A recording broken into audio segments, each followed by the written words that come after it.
Okay, what we're going to talk about this week, I've got this microphone, so I think I'm the person who's been interviewed for a very interesting topic, and you the interviewer. Yep. For the topic that I'm also very interested in, but you are more expert than I am in this topic. I'm just a beginner. Okay. Well, beginner of life and beginner of this new practice. Okay, yeah, it is a journey though. So what are we talking about today? It's actually the topic that a lot of people are quite interested nowadays about wellness, about actually meditation. So I heard you recently went to Vipassana meditation retreat for about 10 days, is it? Yeah, it's a 10-day practice. It's very weird holding this microphone. It's like I'm a special guest or something. Now I've got this power. Anyway, Vipassana meditation, it's I think there are two. There's the Mahasi and then there's the Mahayana. I think two different strands of Vipassana, but there are hundreds apparently different Vipassana practices. This particular one is the Goenka style, and but anyway, it's just names and references. Basically, it's 10 days complete silence. Actually, 9 days. With the 10th day, the silence is lifted. The reason for that is to prepare you again for the outside world, so you get a bit of gathering and bonding within the practice, the people with you that you're with, so you're more comfortable when you head back out, because it is a massive shock if you don't speak for 9 straight days and then suddenly bam, you've got all of these new sensations and outside of influences coming at you. It can be quite overwhelming. Yeah, I guess so, because me personally, I obviously do a little bit of meditation sometimes when I feel like it, but the longest time I've ever had was about, I think, 1 hour with other people. So it was a group meditation, and for half of the time I almost fell asleep. Oh yeah, that's very normal. Yeah. So I wonder, what do you find? How can you stick to 9 days of silence? And what is the most difficult part you find? The buzzword is 10 days of silence. I would say, I think most people that I've spoken to when we conclude and finish the meditation, this is my second time, almost everyone mentioned that the silence was by far the easiest part, even for a chat box like myself. When you think about silence, what it really means is you can't communicate with other people.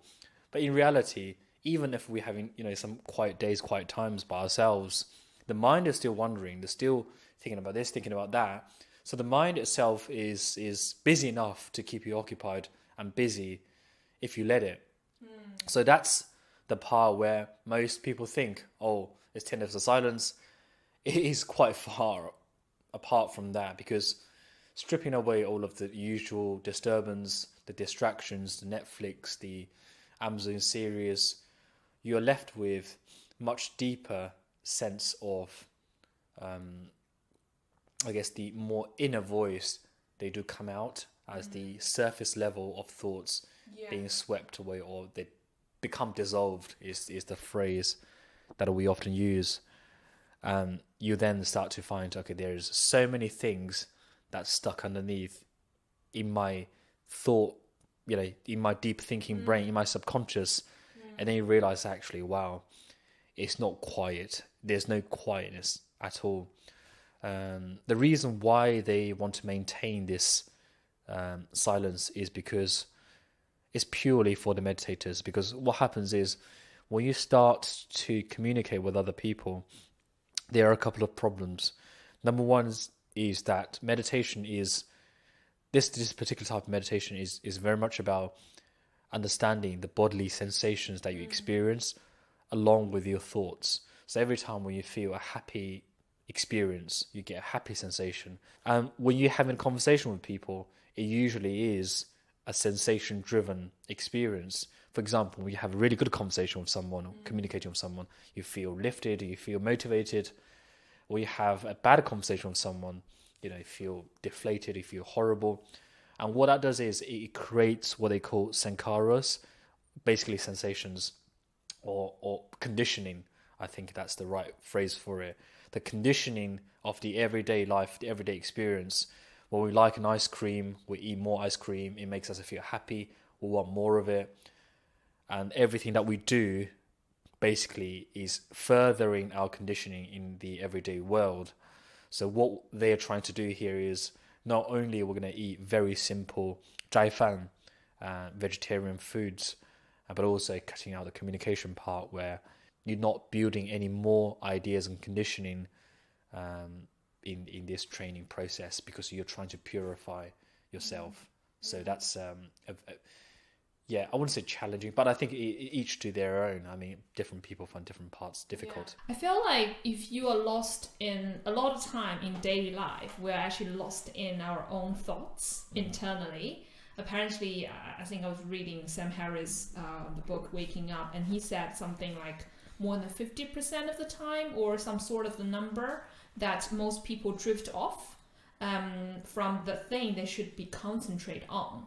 So when you are completely in the meditation mode for like 9 to 10 days of silence with internal dialogues, and do you find that yourself drift away all the time as well? If so, like, is there any thoughts that appearing more than the others? Yeah, that's very.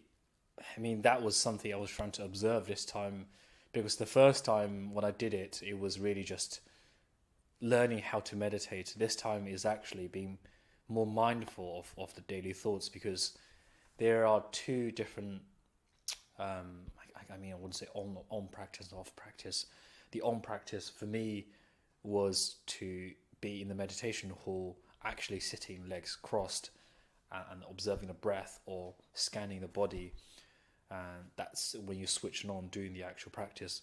But there are other times where they ask you to be aware when you're eating, be aware of the sensations that go through your throat into your digestion system. That's the time when the off times, often the days where you realize, actually, I'm thinking about something else. I'm like, my mind is not here exactly doing the things that I should be doing. So it's almost like when you are going to the toilet, when you're peeing, you know that you're peeing. When you're using number two, you know you're doing number two. When you're eating, I don't know why I put the two together next to each other. But anyway, the idea is to be very aware of the exact thing that you are doing. And I think there are a couple of states where modern life is very much about multitasking. So you want to do this. Oh, I'm going to go for a walk, but at the same time, I'm going to listen to a podcast. I'm going to maybe check my emails a couple of times. And maybe I can put some music in the background. What really is happening is you basically splitting your attention to 4 or 5 different things. And that itself isn't very conducive to you being mindful, because first of all, you're trying to do too many things at once. And what that does is your mind is constantly flicking the switch between this, and that. And that's a conditioning where if you pull this back into your everyday life, when you're supposed to be concentrating on something, your mind is now wondering about, oh, have I done the list that I'm supposed to do? Have I done my laundry? Have I sent the email that I was supposed to send? And one part of it is becoming aware that, okay, I'm supposed to be doing object A, the object B and C and D in the background. Yeah. Are they important enough for me to get disturbed and not being able to carry out the task that I'm supposed to be carrying out with the task object A?